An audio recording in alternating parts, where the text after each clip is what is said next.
bonjour à tous et bienvenue donc pour une nouvelle vidéo d'analyse technique. On va forcément comme d'habitude parler du Bitcoin, de la récente chute du Bitcoin. Est-ce qu'on remet en cause la tendance?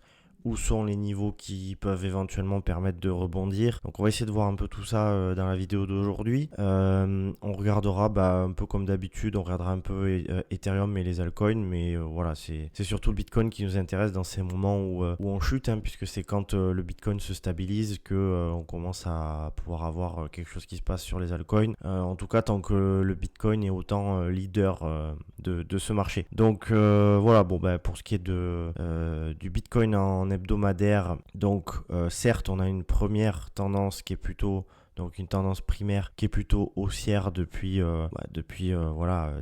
décembre 2022. On a commencé à changer de dynamique et les acheteurs ont repris la main. Maintenant, on est en train de bloquer autour. On a marqué un ATH, bien entendu. Et puis derrière, on a bloqué. On n'a pas réussi à instaurer quelque chose qui pouvait nous amener vers les 80-90 000 dollars. Et on a eu une période de latéralisation entre les 72 000 dollars et puis les 60 000 dollars, on va dire. Donc on verra mieux en daily, mais de toute façon, pour ceux qui regardent les vidéos chaque semaine, cette situation-là n'a pas changé, sinon que la fin de la semaine, on a eu une clôture donc en dessous de ce dernier creux, le dernier creux ici, des 56 620 dollars. Et ça, je vous l'avais dit, c'est pas forcément quelque chose que j'avais envie de voir. Pourquoi? Parce que ça peut remettre en cause la dynamique. Ça peut. Je vous expliquerai pourquoi. On verra un cas tout à l'heure où en hebdomadaire, on a déjà ravalé une structure de ce style. Mais bon, c'est jamais bon de voir ça. Alors bien sûr, une structure comme ça peut largement être ravalée comme ça. Pourquoi? Parce qu'en fait, la dynamique primaire est haussière. Donc comme la dynamique primaire est haussière, en fait, nous, ce à quoi on s'attend en quelque part, c'est d'avoir une correction. Tac, petite correction, et à un moment donné, tôt ou tard, d'avoir une cassure ou bien un double bottom et repartir à la hausse pour reprendre la dynamique primaire, puisque c'est comme ça que finalement les marchés financiers fonctionnent. Maintenant, qu'est-ce qui peut se passer ici aussi? C'est pour ça qu'il faut être assez vigilant. C'est que pour l'instant, moi je suis vigilant à court moyen terme, on va dire, puisque en fait on peut totalement faire ce genre de choses, mais tant qu'on n'aura pas installé un nouveau sommet, le risque c'est de faire ça, donc encore un sommet plus bas que le précédent, et d'installer encore comme ça une dynamique, creux plus bas que le précédent, etc. Jusqu'à preuve du contraire, quoi, finalement. Donc ça, moi, c'est pas quelque chose de totalement positif, même si, bien sûr, comme je le disais, on est dans une zone où on peut avoir du rebond, donc notamment aux alentours des 51 500 dollars. C'est vraiment une zone, je le dis depuis des mois maintenant, du coup, c'est une zone où le Bitcoin peut rebondir, mais il peut rebondir, faire ça, et puis chuter comme ça. C'est totalement possible, en fait. Donc la dynamique change pas. Donc voilà, moi je m'attends à un petit rebond par ici si on y revient. Si on n'y revient pas, pourquoi pas show must go on, repartir là-haut. Mais bon, il faudra vraiment péter cette zone qui retient le Bitcoin depuis plusieurs mois maintenant, depuis le mois de mars. Ça faudra suivre au fur et à mesure. Et donc en fait, le cas que je voulais vous montrer, c'est le cas qu'on a eu ici. Le cas qu'on a eu juste avant le bear market. Donc en fait, c'est bien de savoir dans quelles conditions on est. Donc là, on était finalement fin de marché haussier. On ne le savait pas forcément à l'époque. Mais en fait, qu'est-ce qui s'est passé? Donc théoriquement, le double bottom ici était un signal d'achat qui pouvait permettre d'avoir un retour de la dynamique haussière. Sauf que qu'est-ce qu'on a avant? Avant, on a une dynamique baissière. Tac, tac, tac. Donc là, on a eu certes un changement, mais derrière, on a eu ça. Et ça arrive dans des dynamiques, dans des dynamiques assez claires et nettes. C'était clair que derrière, c'est bear market. C'est très mauvais comme structure, puisqu'en fait, on piège tous les acheteurs ici. Et puis derrière, derrière ça, juste si je prends ici, derrière ça, on s'est mangé 50% de baisse. Et donc sur les altcoins, on s'est fait totalement détruire. Mais ça, je pense que ceux qui étaient là sur le dernier cycle s'en souviennent. Donc voilà, c'est pour ça que voilà, c'est pas exactement la même structure, mais disons qu'on a quand même une dynamique haussière ici, tac, tac, tac, tac, tac, tac, tac. Donc maintenant, moi, si cette structure-là, elle peut totalement être ravalée. Et là, si elle est ravalée, c'est extrêmement bullish et on pourrait aller taper derrière, à mon avis, les 100 000 $. Alors 80, 90, et puis après, on verra si on peut aller plus haut. Mais disons, voilà, ce serait vraiment extrêmement bullish, mais on n'en est pas encore là, bien entendu. Qu'est-ce que je voulais vous montrer aussi? Je voulais peut-être vous montrer oui, la situation de 2019, alors qui n'est pas la même qu'aujourd'hui, mais quelque part, ça vous permet de comprendre un petit peu ce que je veux dire. C'est-à-dire que là, creux, sommet, ascendant, creux, sommet, ascendant, creux, sommet, ascendant. Là, on se fait un double top. Donc ici, c'est un peu la zone à 52 000 $ actuellement, comme je vous ai montré. C'est pas la même, bien sûr, mais c'est un peu la zone qu'on a ici, qui pourrait faire rebondir le cours. Et donc, en fait, cette zone, elle a servi de rebond. Donc elle a servi de faire une trentaine de pourcents. Mais derrière, en fait, on n'a pas réussi à changer de dynamique. Vous voyez, en fait, ce double top ici est resté là. Les vendeurs ont défendu et donc on a continué. Là, pareil, on est revenu quasiment jusqu'en haut. Mais derrière, hop, on a chuté fortement. Et là, en fait, qu'est-ce qui s'est passé? Bon, c'est quelque chose d'assez rare sur les marchés financiers, quoique. Mais du moins, d'habitude, moi, je préfère qu'il y ait un bon petit double bottom pour repartir à la hausse. Et là, qu'est-ce qu'on a eu? On a eu ici, on aurait pu repartir comme ça. Mais qu'est-ce qu'on a eu? On a eu les acheteurs qui ont réussi à l'emporter. Et derrière, là, en effet, on a repris une dynamique avec des creux, des sommets ascendants. Et donc, derrière, un retour du bull run. Je précise qu'entre-temps, Trendix est resté haussier. Donc, en fait, qu'est-ce que ça veut dire? Ça veut dire que pendant toute cette zone de correction, on n'était pas forcément baissier, mais ça veut dire qu'on attendait une structure en hebdomadaire. Donc, ça peut être très long pour finalement se dire ok, c'est bon, on est reparti pour de la hausse. Et là, en fait, quand on a eu ça, une clôture au-dessus de ce dernier sommet, et en fait, là, on est vraiment reparti à la hausse et il y a pas à dire. Derrière, on a eu derrière cette clôture, on a eu presque 500% de hausse. Donc, ça veut pas dire qu'on aura 500% de hausse cette année, mais ça veut dire que c'est ce qu'on imagine, c'est-à-dire tac, tac, tac, on peut avoir ce genre de choses, tac, et là derrière, on peut éventuellement s'imaginer de repartir. Voilà, donc on peut je pense revenir jusqu'aux 39 000, 38 000, 39 000 $. Bon, ce serait pas forcément ce que je préférais. Je préférerais forcément, comme tout le monde, qu'on ravale direct et qu'on reparte à la hausse. Mais ça, c'est pas nous qui allons décider ce que va faire le Bitcoin. Donc voilà, je voulais revoir un peu avec vous tout ça parce que oui, on a un double top. Et malheureusement, ça, c'est très piégeux. Pourquoi? Parce que si on est par ici, moi, ce que je conseillerais, entre guillemets, c'est que si on revient par ici, on prend quelques bénéfices sur nos altcoins, peut-être. Même avant, hein, je veux dire, à partir du moment où on a un joli rebond parce qu'ils ont pris des bonnes claques. Et en effet, si on commence à casser ici et à même sans forcément retester aussi bas, mais revenir ici sur les 72 73 000 $, là peut-être qu'en effet il faudra peut-être être un peu plus sur du risque, sachant que on sait pas trop jusqu'où on peut aller, hein. On peut aller jusqu'à 140, 150, 160, peut-être moins que ça, mais du coup en attendant les altcoins ils pourront bien performer. Voilà, donc j'ai fait un gros point en hebdomadaire, donc je vais faire beaucoup plus vite en daily, puisque en daily on voit bien cette structure qui a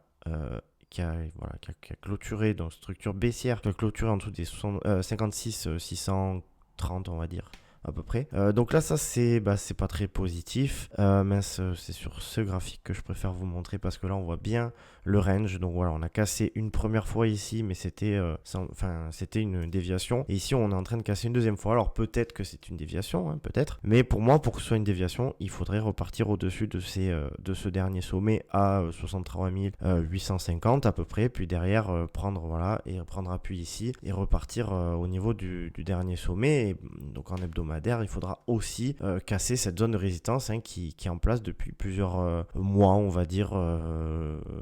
Depuis le mois de mars. Voilà. Pour ce qui est de Trendix, on est toujours haussier pour l'instant. On n'a toujours pas croisé à la baisse. Maintenant, si on commence à clôturer vers ici ou en dessous, on croisera à la baisse.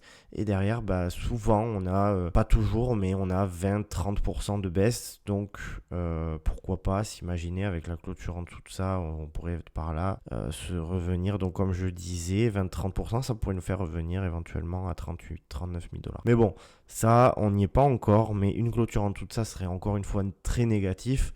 Déjà que, on est déjà sur une clôture négative. On est déjà sur un scénario qui est négatif pour l'instant. Et je rappelle que la tendance à court terme est très très baissière, hein. Enfin voilà, ça peut continuer comme ça indéfiniment, je ne sais pas combien de temps, mais le moment où on cassera cette trendline baissière, où on repassera au-dessus de ces 63 000 ou 64 000, là on pourra commencer à espérer quelque chose de mieux, mais il faudra voir un petit peu ce qu'on fait dans les semaines ou mois à venir. Maintenant, donc tout ça est bien expliqué, je vais passer sur Ethereum. Donc Ethereum qui est toujours dans une zone où ça peut rebondir, toujours dans une zone qui est globalement haussière. Maintenant, on a toujours ce souci dont je vous parlais, à savoir qu'on commence à dessiner une structure baissière en hebdomadaire. Donc maintenant, normalement, on est censé repartir à la hausse et repartir. Mais si on bloque ici, on peut totalement faire ce genre de structure et derrière enchaîner les creux et les sommets descendants. Donc ça, il faudra voir un petit peu ce qui se passe. Pour moi, c'est une zone de demande. Oui, une zone de demande certes, mais une zone de demande qui demande aussi à avoir confirmation parce que pour l'instant, j'ai une petite réaction ici, donc réaction qu'il y avait eu ici, mais peut-être que ça ne passera pas et que on aura une nouvelle chute sur Ethereum et donc on pourrait revenir à 2500$, voire même revenir aux alentours des 2100$ par là. Donc ça, c'est pareil, il faudra voir un petit peu les dynamiques. Et puis si bien sûr on repart au-dessus des 4100$, là par contre à mon avis show must go on comme je disais, puis là on pourra repartir tranquillement. Ethereum qui est quand même beaucoup plus solide que le Bitcoin depuis maintenant quelques semaines, quelques mois je dirais, depuis qu'on a eu finalement les ETF qui ont été validés sur Ethereum, hein, qui devraient arriver je crois au courant juillet si je dis pas de bêtises, d'ici quelques semaines. Donc ça aussi ça pourrait faire du bien, hein, on sait pas, on a eu un petit sell the news ici, pourquoi pas derrière repartir et puis derrière marquer un nouveau plus historique sur Ethereum qui n'en a toujours pas marqué un.